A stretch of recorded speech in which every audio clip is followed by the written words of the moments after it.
Please give it up for the very funny Jeff Bartolino.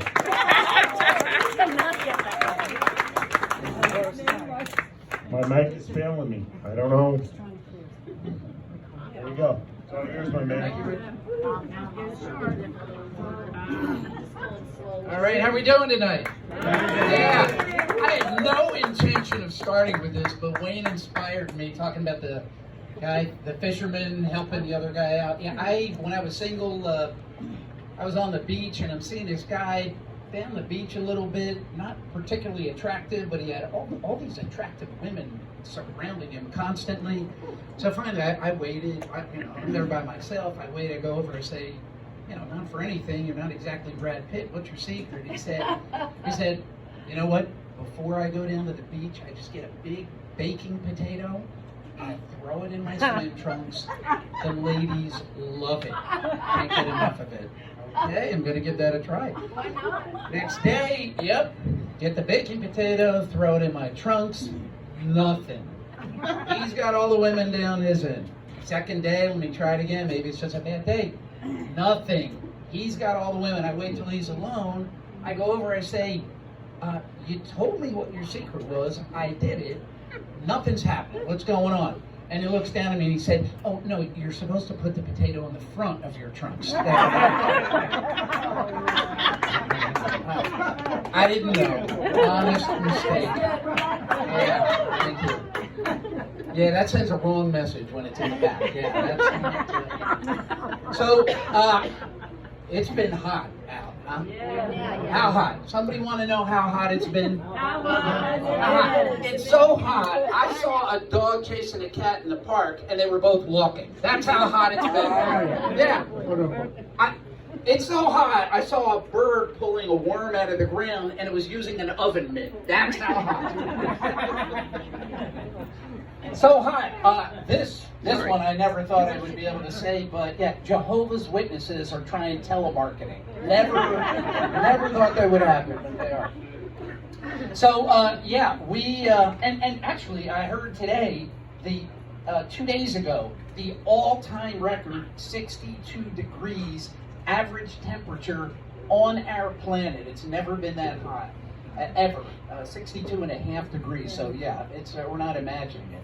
So anyhow, busy month, and then 4th of July we had Juneteenth a few weeks ago, and for those of you who may not know, it was in Galveston, Texas, and all the slaves in that city had no idea that the South had already surrendered in the war earlier that year. Had no idea. They didn't know Lincoln had set them free, declared them free 2 years earlier, and it's stumped historians for 150 years, and they finally were able to figure out how could that possibly be. It apparently in Galveston at that time the only cable channel they had was Fox News, so that's all.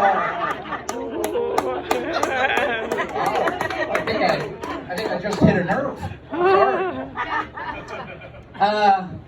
June, Pride Month, we had a cookout in support of Pride Month, and I think you like the name, is kind of catchy. We called it Pride LB. Oh my. Yeah, sorry. LGBBQ. That's what we call it. I thought that was. And I hope there are no trans people who are upset that we took the letter T out of that, but you had to take that out, otherwise you don't have a joke. So come on, we have to do it. And hot dogs were optional at the cookout, so we weren't forcing anybody to do anything they didn't want to do. Oh, all of a sudden we have morals in this room. Wow. Okay, and 4th of July. We don't have, my wife and I have no traditions on the 4th, but we do on the morning of the 5th. Every year, like clockwork, we did it again this morning. We wake up and we immediately walk around the house cleaning up all this shit from our dog because of the fireworks last night. So yeah, it's something we look forward to very much. I don't know if they rank holidays in terms of how much people drink. I would imagine the 4th has got to be up there, right? St. Patty's Day, New Year's Eve, yeah. Definitely a lot of people like to drink. I'm sure AA is out there printing a lot of ID cards, getting ready for the people to come flowing in there. Alcohol, that name bothers me a little bit. Alcoholics, a great organization, but Alcoholics Anonymous, and yet the second word you say when you're at a meeting is your name. I'm Jeff, and I'm an alcoholic. So then, I don't know, I think they need to work on that routine a little bit. There's something wrong there. I love this. When you ask anybody, oh, do you drink? Nobody ever says, yeah, I'm a raging alcoholic. Nobody ever says that. No. What do they say? You know what they say? I'm a social drinker. Yeah, social drinker. Okay, we'll go with that. That's a little bit like a stripper saying I'm an exotic dancer. You're still going up on stage, hanging on that pole in half dress. So it doesn't matter what you call it. We know what you're doing. If you drink, just say it. It's okay. And some people get defensive about it. Like, well, yeah, when I'm around other people and they drink and I see it, I feel like I should too. Okay, so what, this is some kind of moral crisis that you're going with the pack? I'm not a fan of the KKK, but if I happen to be in their midst, I'm not going to throw on a white robe and start burning crosses. I mean, come on. You can just say no if that's what you want to do.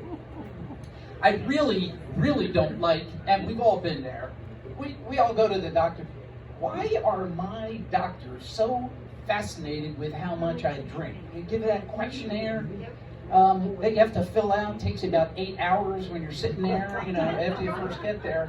And and they want to know, like, 8 generations of my family, what kind of health issues they may have had. Did your paternal great-grandmother have herpes? I don't know, but based on what I've heard about her, probably yes. Yeah. Great-grandma was doing more than churning butter, apparently, back in the day.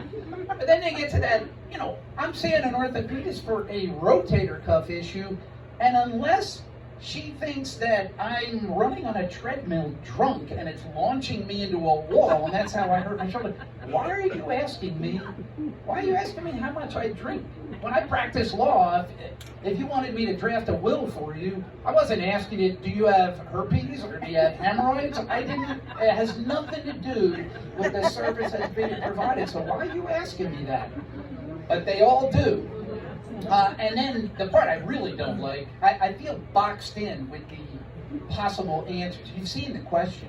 In a typical week, how many alcoholic beverages do you consume? A, none. B, 1 to 38. And C, I can't count that high. So I feel like I'm trapped, no matter what I do there. The other place, you would think I would get somewhere. You always hear about the blood shortage. We have a blood shortage, Red Cross. Please, we want you to come out and donate. Well, there are questions that they ask. I feel like I'm taking the bar exam again, and all I want to do is donate some blood. You're going through, and this is another one where I feel trapped. It's about, 300 questions that are asking you about diseases and conditions I've never even heard of. Do you have any of these? And no. And then they slip in one question that calls for a yes answer, but I think they want to see if you're paying attention. It's like, have you stopped thinking of killing yourself? And of course, I'm with a no, and as soon as I'm done filling out the questionnaire, then they're calling in a crisis counselor to bring me in a separate room, and can I just slit my wrist and let the blood go in a bowl, and you take whatever you need? And then there's that section of the questionnaire, too, that makes me feel a little bit, I think it's a little judgmental. And if you've donated, at least with the Red Cross, again, great organization, love what they do. Oh my, do you work for the Red Cross? No. Okay. I'm not taking back anything I said, but I just wanted to know how much I might have been offending you. That section that asks these questions, and I think I'm acing it, like, oh, this is awesome. Do you use intravenous drugs without a prescription? Have you ever paid for sex? Have you ever had sex with a man? Do you have a tattoo? Have you ever been in prison?